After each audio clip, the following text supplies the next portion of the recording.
What's up, y'all? It's just Rhonda. Welcome to my channel. It's the Never Ever Mets. We're on season 2, episode 2. Y'all like the video, subscribe to my channel. Let's get into it. We got a couple newborn babies over here, and we've got a body painting exercise as well. And somebody forgot the vegan butter, but not these two. So we're going to start with Kiki and Brandon. Kiki and Brandon are over at the body painting exercise. Okay, so Kiki and Brandon been doing this for 4 years. I feel like this experience for them is coming to an end. At least it needs to. These people are on two different planes, and I think maybe this experience for them is, they're young, a chance for them to learn something new. Kiki says she has intimacy issues, and I get that. And so maybe this is a good exercise for her to focus on herself and just pay attention to what she likes and not worry about what's going on with, whoever the partner is. That's not saying being selfish. That's saying learn yourself, girl. You're a young girl and you out here, you know, figuring it out. Kiki also has a man at home, and so I don't know what's up with that. I don't know like why these people have these relationships for so long. 4 years with a person that you've never met before seems stupid for you to be lying about anything. So you coming into a friendship based on lies, like according to her, I know I seen a clip of her saying that she hasn't told this man that she still lives with her ex. I'm gonna chalk it up to she's young and silly and still has a lot to learn. So Brandon says he really enjoyed being submissive. And I was like, is submissive something that you enjoy, Brandon? I don't know. I feel like submissive is something that is required from two people in a relationship. At some point, I feel like one person or the other is going to have to give in and compromise with their partner. So that's not necessarily enjoyable. It's something that is necessary in order to have a partnership. Now, if you talk about sex, then Brandon, are you over here, figuring yourself out too? You know what I'm saying? And maybe he comes from a place where he always feels like he needs to be in control. So maybe this is something that he needs to learn, along this journey. But as far as them continuing on, child, Kiki's got a man at home. So she needed to take her ass back to Atlanta and figure that out. Plus, she's young and wild and free. And if she's not ready to settle down, I don't think she should be trying to settle down. She should go ahead and do her thing and, chalk this up as, walk away from this experience with a lesson, Kiki. I can't wait to get to the part where the, therapist comes in and you get to know a little bit more about these people. Who's next? Pinko and Jay. So I have the same feeling about these two as I had last week. They definitely have the most genuine connection from what I can see, because some people are not connected at all. And when they talk about their future, they talk about what they're going to be doing. So on their body painting exercise, they're painting like trees and roots and life, and he's painting like the name of her son. They seem to be very much on the same page when it comes to, I don't know, their journey in life, where they've been, where they come from. They don't seem like they've come over here with any lies like some of these other people have come over here with.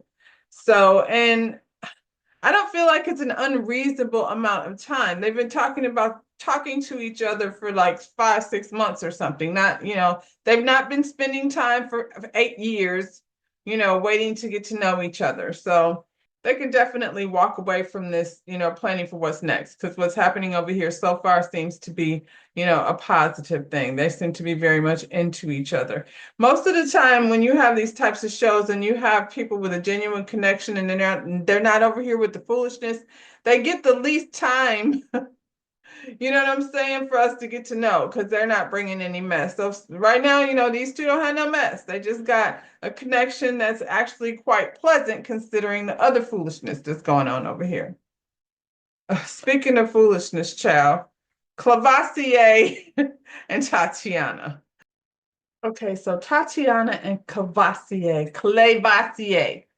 I did a little research on these two. So Clavasier Love, he was a college football player. He was in the military, and now he's doing, property investments. He has rentals. Seems like he has a nice home. His assets are assetting when you're talking about looking for somebody that's doing things for himself. You know what I'm saying? So I'm not mad at it. Tatiana over here is a musician, little LA girl. They said they were introduced through someone. So that part is always a plus for me. But sneaky little lioness Clavasier is over here with secrets and lies. I'm wondering, like, when he finally decides to tell her this, because you are such a low life jerk. If you get over here and get intimate with this woman, if she allows you to, girl, I don't know that you should maybe you should just hold off. You know what I'm saying? You don't know until you know. And so you make decisions based on the things you do know. And right now, she don't know he has a whole newborn at home. And this is the thing about that. I'm moving a little bit too fast. Let's talk about the painting. Ain't nothing happened over here with the painting. I can't tell if they have a real vibe between one another. I don't necessarily feel it. I think she's like weighing the assets. She's a single mom. She's a musician. He's all the things I said he was. And he's not bad looking. He's a bit of a catfish, but it's okay because when somebody treats you right, you learn to appreciate, love handles and things just as much as you do six packs and things. That's all I'm saying. Does he like her? Yeah. Courvoisier is a smooth talker though, and I feel like that's what he does. He talks to the ladies. And when I see him in that football uniform, I was like, this is the problem. That is Courvoisier. Plus, he has a Superman tattoo, and I'm not sure about that either. He be doing corny shit. Like, where have you been all my life type shit. This young lady is a musician, and if she's not into Clavasier, like how long will she hang on to this opportunity for exposure? If I were her, I would hang on as long as I can because why not? She's not the one over here lying, he is. So she could sit up here and, ponder and consider and, lay around and cuddle up and do all the things, that you want to do, young lady. And when you get to the end, just say, yeah, no, I think I need to move on with my life. This young lady has a child, and he's over here with a child, a newborn. And this is the part I don't understand. Y'all have never met each other. So, Clavassier, you had 9 months to tell this lady what was going on. You can't just pop up and say, yeah, I have a newborn. What was holding you back from telling her in the first place? I don't understand. Were you trying to get her over here to the show? Did you think she might change her mind? I don't know. They went in the boom boom room and not the boom boom room, the intimacy suite, or whatever you want to call this thing. They went over there. She made it clear to him that he wasn't about to get no, punani nani, but they was gonna get a little alone and close time. And he said he's fine with that. Now, moving a little bit forward, over at the dinner table, Jared and Charlie decided to divulge all the kids that they have been lying about. So the people now at this point in the evening have, split up so they can discuss what they just heard. And these two are discussing it, and she says, what do you think about what they said down to the dinner table? Like, do you think like, you would keep something like that for me? And he said, I was like, nah, don't say He says he thinks when the timing is right. When you care about somebody, you got to be careful about the timing. Your timing is not right. It's all the way off. So I don't see her staying beyond the last day, but I will be interested to see if she's gonna stick around here on this show because like I said, it's exposure and why the hell not? Who are we gonna talk about next? Ty and Brittany. Okay, so Brittany and Ty, I feel like Brittany and Ty actually enjoy each other's company. During the body painting exercise, they decided to go rogue and not wear a blindfold. I don't know if they was asking permission over there, but it seemed like they were a vibe all the same. She painted roses on his chest. She said it makes her feel pretty. And I was like, that's important. That's his job. Your man is supposed to make you feel pretty. And before she came down there, she expressed how uncomfortable she was in her bathing suit because she had a baby. She still, hasn't gained her confidence yet. So for her to feel like that coming outside and then turn around and him make her feel pretty anyway, I think that's definitely a positive thing. Brittany and Ty seem like I said they enjoy each other's company. They are a vibe. Tyronda, I think that's her name, said the couples have to take turns cooking for everyone. So this particular night, it's Brittany and Ty's turn to cook. They had like a vibe going on in the kitchen. She was, what do you need me to do, King? And he was, giving out those orders that she likes from her man. It was a whole kiki until Alexia came in there. Alicia came in there because Alicia has eating dietary restrictions. She hasn't told the people why, nor did she tell them when the grocery list was made. And I'm like, you said you had a life-threatening disease and that you would have died unless you changed your eating habits. So you would think that when the grocery list was being made, Alicia, you should have, spoke up then because y'all know that, you got to take turns cooking.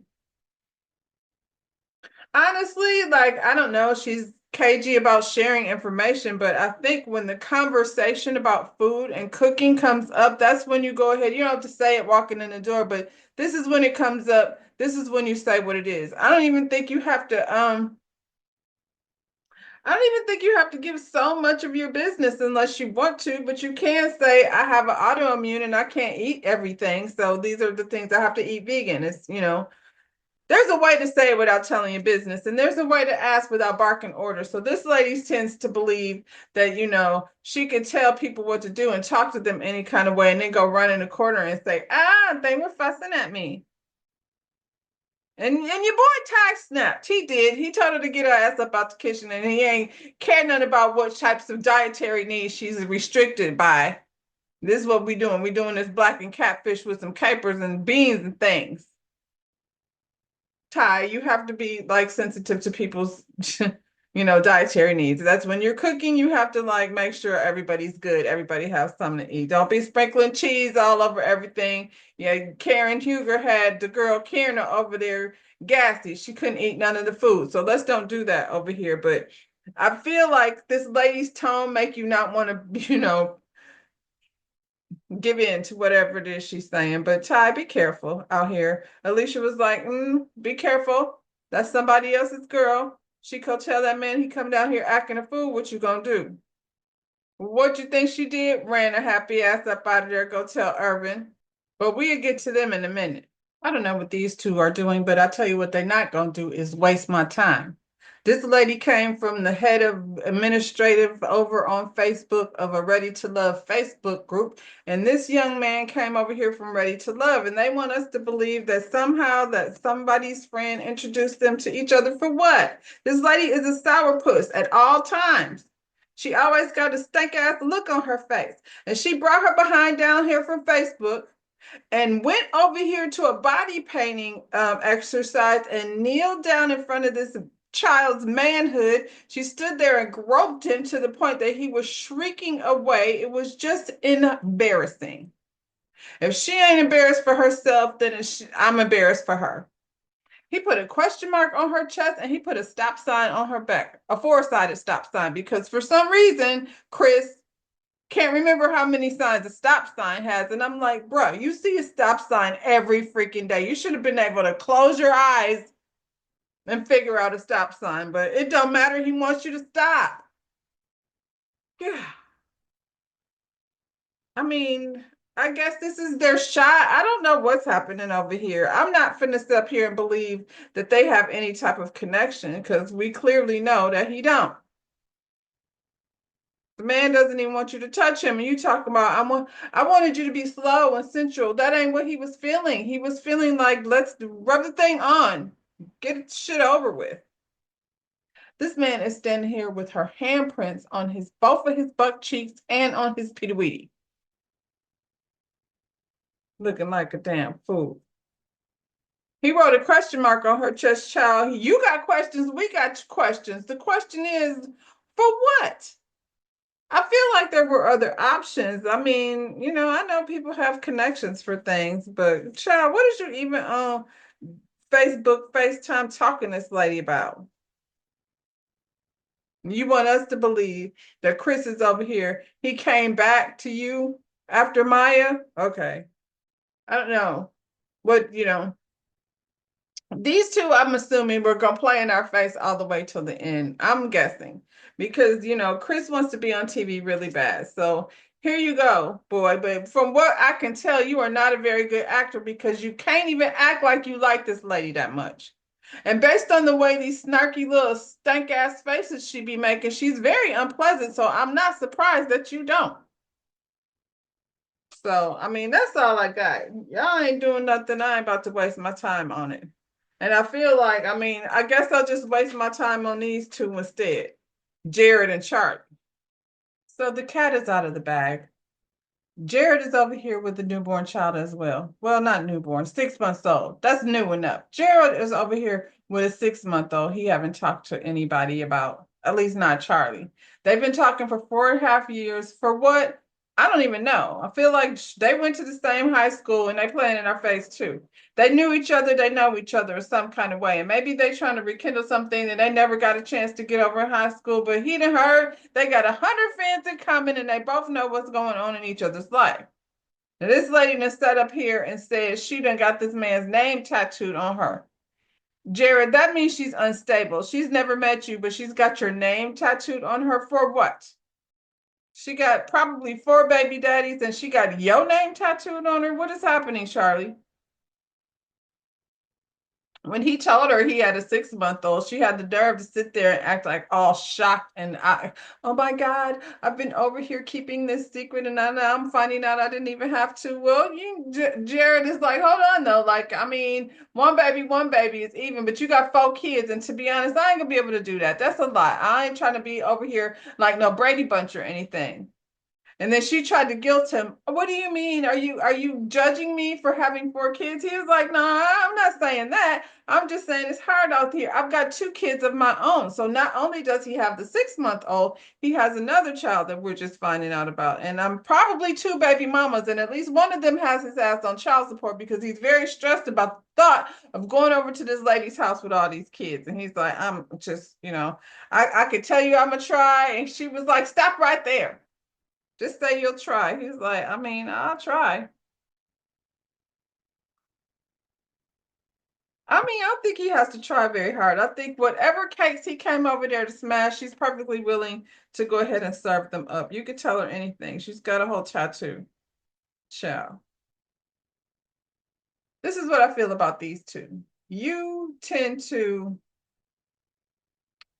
hide things you're ashamed of, and you don't hide things that you're proud of. Neither one of these two people seem to be proud parents, because you over here having babies and not saying, at least to each other. This lady got children that's been hidden for years.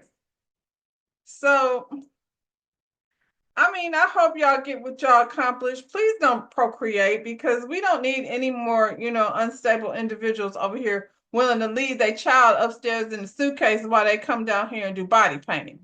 What's this lady's name? Alicia and Irvin. Oh, poor Irvin. I feel like Alicia doesn't like this man. And that's pretty much how I feel about that. She's not the most pleasant individual. She has challenges interacting with the other people. So it's not just him. He admits that he feels like he likes her more than she likes him. They had a little moment up in her room and she told him, I feel like you want to cuddle with me every chance you get. And he said, I'm just, trying to see what it's like. I'm not trying to, have sex or nothing. It would be the same as us, cuddling and falling asleep on the couch. And I feel like, well, she said, you've only taken me on one date. And I'm like, I mean, things like that for me shouldn't be transactional unless that's like how you trying to live your life. But I feel like him only taking you on one date has nothing to do with you cuddling. You don't want to dance with him. You didn't want to cuddle with him. You didn't want to have him touch you like during the finger painting or painting, body painting exercise. You don't want to be close to him. And I mean, I feel like that's that. And if you feel like Irvin, if you feel like this lady, doesn't like you as much as you like her, then maybe you should just back up a little bit because if it hasn't happened yet, it's not going to happen. She's not going to wake up one day and then decide, yeah, I like him. I like being close to him. Even though I feel like she has every right, like if she's like, I just met you, I'm not letting you sleep in my bed, but she didn't want to go. They could have went to the couch. Let's go watch TV. If you want to spend some time just one-on-one and like get to know each other better, let's do that. But she's like, I gotta go to bed. So you need to go. Poor thing. Um, like I said, during body painting, she wasn't really open to it. She doesn't want anybody touching her. He does know about her autoimmune disease, but she's not ready to share it, and it's honestly not his place to share it. So I feel like no matter how hard he tries to get close to her, it's not, she's not going to receive it. There's a moment where he asked her, did she want to do yoga? That was the day before. Do you want to do yoga tomorrow? She was like, no, I'd rather just like figure out like what my body feels like. I don't know. I'm no. And he's like, all right. And then he comes upstairs to find her doing yoga with Brandon, young Brandon with the good body. And when he feels a way about it, she told him that he's just, maybe these are his insecurities working. And I'm like, girl, you provoke him, you provoke this emotion, and then you want to say it's because he's insecure. I feel like, well, then everybody's probably insecure because nobody wants to see that. Like, you came here to meet me. And then on top of that, like he asked you and you said no. So don't. I feel like she's smart enough to know that anybody would feel a way about that. He says she doesn't take accountability. She doesn't. She made that completely about him. And again, Irvin, if you feel like you like this lady more than she likes you, maybe you should pull away, back off. You're a little emotional about somebody who's not giving you the same energy back. So you can't make it happen. After dinner, he confronts her because he's like sitting around thinking about it. He doesn't like the fact that she called him insecure, and he shouldn't like it because she was dead as wrong. And they have a clip over here on Own's YouTube channel where they get their opportunity to cook for everyone, and she's snapping on him and bossing him around, and it's in front of people. And I feel like he's already said he's Haitian, and I feel like Haitian men come from that more traditional, you know, gender role type mentality. She's giving that that's not her. I don't know why people get into relationships like that, but he shouldn't feel disrespected either, Haitian or not. He should not feel like you're talking to him in a way that makes him feel embarrassed. And you do. You were like snapping him and talking to him like he was a little boy. So during this conversation, when he confronted her about the whole Brandon thing and not like he didn't really say anything about the whole Brandon thing. It was because she said he was, acting on insecurities. That's the part that bothered him. I feel like both things bothered him, but that bothered him more. He felt like, he took it as disrespect, as he should have, because that's what she was doing. And then when he's like getting a little escalated, trying to explain to her, then she pulls out of her hat, you can't talk to me like that. I don't feel safe. Fair enough, lady. So he gets up and walks away. And then she's like, wait, we can't have a conversation. You just said you don't feel safe. This lady, Alicia, I feel like, I don't know if she's living in her trauma, but I do know that she uses her trauma as an excuse to be an asshole. So maybe, you can't say I'm just bossy like that. You have to take into consideration if you're making somebody feel some type of way, then you should like check yourself. It's very reasonable for him to say, like, I would appreciate it if you don't, take some accountability for your own shit. You were down in the kitchen, like talking to Ty all crazy. He snapped on you. You ran away talking about, oh my God, he's yelling at me. I don't have to eat at the table. Girl, you are very extra. You knew very well that how you came at that man was rude. You just probably figured he wouldn't snap on you because then everybody's gonna say you can't talk to a woman that way, and he was pretty much like, all right, I got it or whatever, but get out of here with your vegan butter. So I think Irvin should go. I think he should leave her here. They usually have to wait to speak to the therapist, and so I guess maybe he should find out why he's investing so much energy into someone that's not giving him the same. And then I'm over here preparing myself to become a wife, needs to figure out what the hell is she talking about? Because your preparation doesn't include, making somebody feel like they're, your child when you talk to them. That's all we got for this week. I guess we'll get into the meat, like I said, with the therapist and get to know these people a little bit better. I'm gonna do my part on the other side, getting a little nosy and see what these people are offering up on their social media. Until then, you can catch me on Friday right after the show. I'm over there with the cousins, Jay and El Cid. It's on Another Rounds channel. I'll put the link in the description, and yeah, I'll see you when I see you. Bye, y'all. Like the video, subscribe to the channel. Bye.